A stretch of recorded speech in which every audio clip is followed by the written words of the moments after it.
Bienvenue sur le podcast qui vous donne de l'empowerment.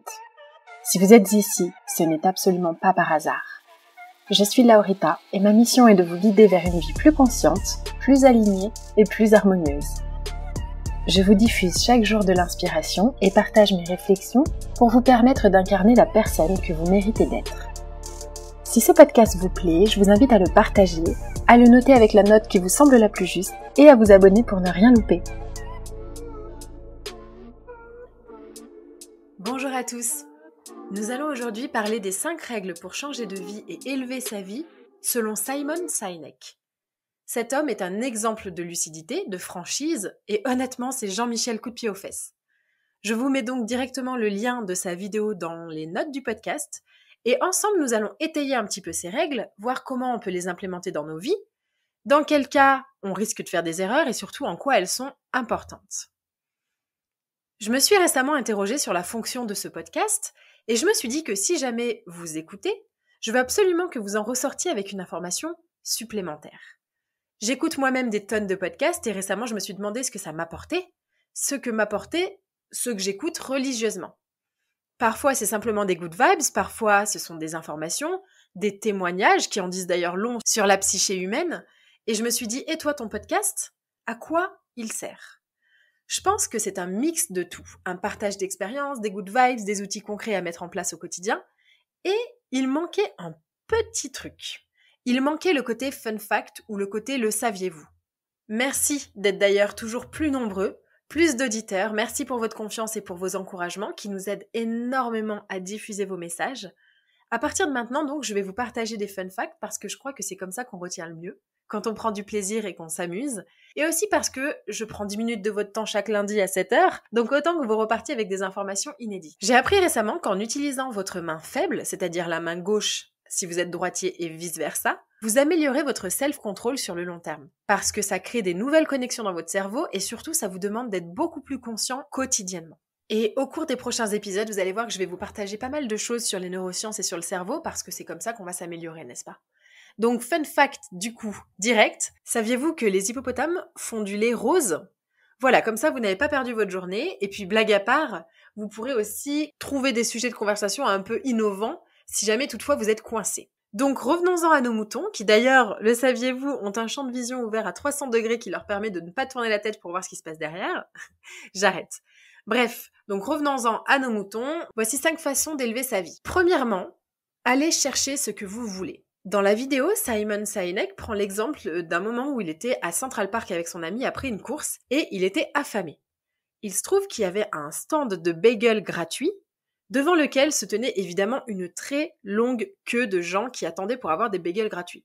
Il a dit à son ami « Oh là là, j'ai trop faim, je veux absolument avoir des bagels gratuits » et son ami lui a répondu « Oh non, laisse tomber, t'as vu la queue, oh là, il y a beaucoup trop de monde, on va jamais y arriver, laisse tomber. » Simon a décidé de ne pas faire comme tout le monde. Il est passé sur le côté, à côté de la boîte de bagels.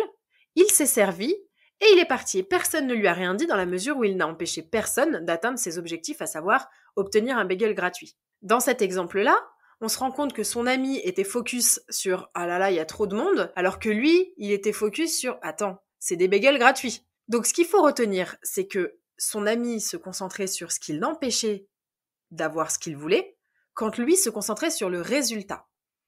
Et je crois que si on l'applique à nos vies, il y a 2 façons de voir le monde. Il y a ceux qui voient ce qu'ils veulent atteindre et ceux qui voient ce qui les empêche d'atteindre ce qu'ils veulent. Simon ne voyait que les bagels, son ami ne voyait que la queue devant. Lequel êtes-vous ? Un autre aspect de cette leçon qu'il nous donne, c'est le fait qu'on n'a pas forcément à faire comme les autres. On entend souvent « je ne peux pas, je n'ai pas assez de contacts, je n'ai pas assez d'argent, je n'ai pas autant d'argent, je n'ai pas une aussi bonne génétique, je n'ai pas le même âge, etc. » On se trouve toutes sortes d'excuses. Dans le cas de son ami, c'était « oh là là, non, c'est trop long, il y en aura certainement plus à la fin, laisse tomber, on n'a pas le temps, etc. » Dans ces moments-là, on se sent passif, on se laisse porter et on se laisse arrêter par des pensées qui sont fausses. Non, on n'a pas besoin de faire comme les autres pour atteindre le même résultat. Ce n'est pas parce que Jean-Michel fait la queue qu'on est obligé de faire la queue. Ce n'est pas parce que Jean-Michel est millionnaire et que ses parents ont des contacts qu'on ne peut pas atteindre le même résultat que lui. On mettra peut-être plus de temps, ou peut-être qu'on va rencontrer d'autres obstacles, mais on peut y arriver. Et on peut aussi décider de passer par la fenêtre, entre guillemets. C'est-à-dire qu'il y a des conventions qu'on a l'habitude de suivre, alors qu'on pourrait totalement les transgresser sans être pour autant illégales. Ici, ce sont des bagels gratuits, ils sont pour tout le monde et personne n'a dit qu'il fallait faire la queue. C'est une convention sociale. Et c'est valable pour tout. C'est valable quand on crée une société, c'est valable pour quand on veut plus d'argent. D'ailleurs, je vous explique comment avoir plus d'argent dans le Money Magnet, lien dans les notes du podcast. C'est valable pour ceux qui veulent plus d'amis, ceux qui cherchent l'amour, etc. On n'est pas obligé de suivre les règles et les conventions. C'est ok, par exemple, de postuler à un poste moins payé pour se réorienter. C'est aussi ok de reprendre ses études à 50 ans, de prendre un coach frigo. D'ailleurs, je sais pas si vous connaissez ça, c'est des gens qui viennent chez vous pour vous dire ce qu'il faut mettre dans votre frigo et pour évaluer à quel point votre frigo est en ligne avec vos objectifs physiques. Bref, c'est ok de prendre une nanny de nuit, etc. On n'est pas obligé de faire comme tout le monde et on n'a pas échoué tant qu'on n'a pas tout essayé. Et je vous le donne en mille, on n'a jamais tout essayé. La seconde leçon, qui est pour moi un électrochoc, voire un déclic, c'est parfois le problème, c'est toi. Ou parfois le problème, c'est nous. On est toujours en train de répéter en développement personnel que le problème, c'est les autres, que c'est eux qui n'ont pas fait le travail, que quand ils parlent de nous, ils parlent en réalité d'eux, etc. C'est vrai. Mais parfois, il faut aussi reconnaître que le problème vient de nous. Il prend l'exemple d'une époque pendant laquelle les femmes accouchaient et dans laquelle il y avait un taux de mortalité très élevé chez les mamans. Un scientifique a suggéré que c'était parce que les médecins ne se lavaient pas les mains avant d'accoucher les femmes et il a été complètement interné pendant 30 ans parce que tout le monde le croyait fou. Ils étaient un petit peu durs à l'époque, quand même. Bref. Et un jour, quelqu'un s'est réveillé et a suggéré cette option de se laver les mains avant d'accoucher les femmes et bizarrement, plus de morts. Donc parfois, on ne le voit pas, mais on est nous-mêmes le problème. Quand un schéma se répète, c'est souvent que le souci vient de nous. Par exemple, je pense à des femmes qui me disent souvent « les hommes sont tous des goujats, c'est tous les mêmes ». Mais la vraie question, c'est est-ce que toi, tu ne t'orientes pas vers ce type de personne ? Ou est-ce que toi, tu ne génères pas aussi chez eux quelque chose ? Avant d'être avec mon mari, la quasi-totalité de mes ex m'ont trompée. Mais dans l'adultère, comme on dit en anglais, « it takes two to tango », il faut 2 personnes pour faire un tango. Quand l'un trompe, les 2 sont à blâmer parce que parfois, il y a quelque chose qui se joue dans le couple, ou qui ne se joue pas, justement. Un manque d'écoute, un manque d'estime, un manque de démonstration d'affection, etc. Et pareil dans le boulot. J'étais l'exemple typique de la proie. J'ai eu 2 boss pervers narcissiques et on pourrait se dire « oh là là, c'est pas de bol ». Mais en fait, c'est aussi parce que moi, je générais ça. Peut-être que moi, je les attirais en ne mettant aucune barrière. C'est facile de blâmer les autres, mais parfois, il faut aussi se regarder avec sincérité et c'est ça le plus dur. Donc, reconnaître que parfois, le problème, ça peut être nous. C'est déjà un bon step dans la vie pour avoir une vie plus cool. Et on a aussi parfois tendance à s'accorder tout le crédit des choses qui se passent bien, mais il serait cool de prendre ses responsabilités pour toutes les choses qui se passent mal aussi. Ça doit être une équation équilibrée. La 3e règle, c'est d'apprendre à recevoir et à donner de l'aide. J'en parle régulièrement, apprendre à recevoir et apprendre à aider, ce sont des compétences que tout le monde n'a pas. On n'ose pas forcément demander de l'aide, ni la recevoir parce qu'on a peur de déranger ou on a peur de paraître faible. Alors, on reste dans notre ignorance et finalement, on paraît faible. Donc c'est un cercle vicieux. Alors que quelqu'un qui ose demander de l'aide fait preuve d'humilité parce qu'il reconnaît qu'il ne sait pas tout et il va aller bien plus vite. On va lui expliquer et il ne perdra pas de temps inutile à chercher comment faire. Mais pour oser demander de l'aide ou accepter de l'aide, il faut déjà faire un travail sur l'ego. Ça veut dire accepter d'être moins savant, moins rapide, parfois moins futé que quelqu'un d'autre. Et c'est ok.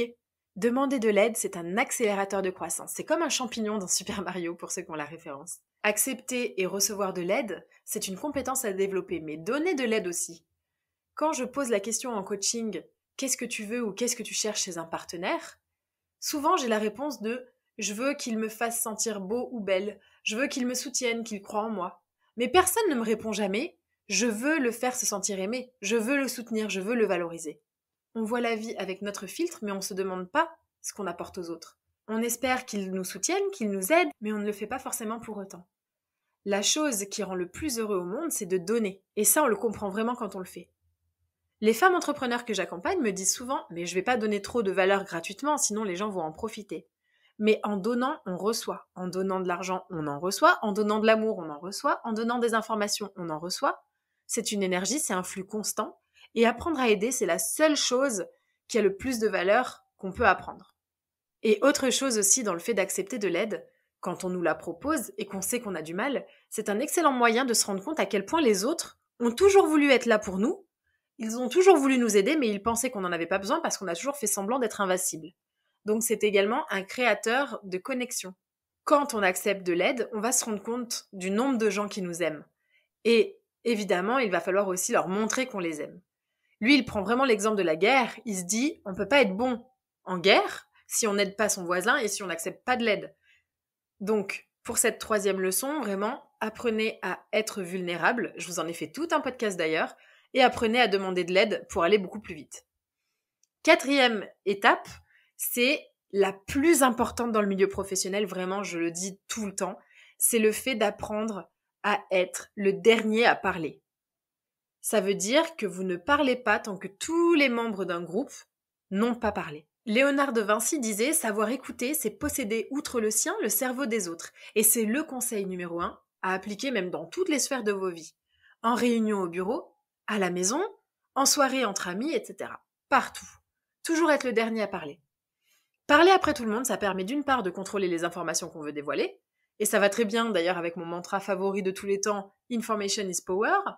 Ça permet aux autres de se sentir entendus, et ça nous permet aussi de comprendre leur pourquoi derrière.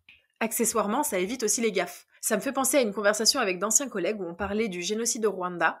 Chacun y allait de son avis et pas forcément des plus délicats, sans savoir que ma collègue de gauche avait perdu son père sous ses yeux pendant le génocide. Même si ce sont des sujets qui ne sont pas tabous, parfois, ils nécessitent un peu plus de conscience et un peu plus de douceur. Quand vous êtes le dernier à parler, vous montrez aux autres qu'ils ont été entendus.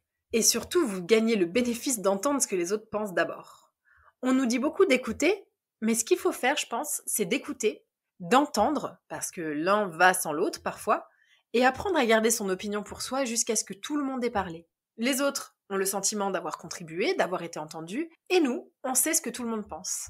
D'ailleurs, petite astuce professionnelle ou personnelle, appeler les gens par leur prénom augmente leur confiance en vous.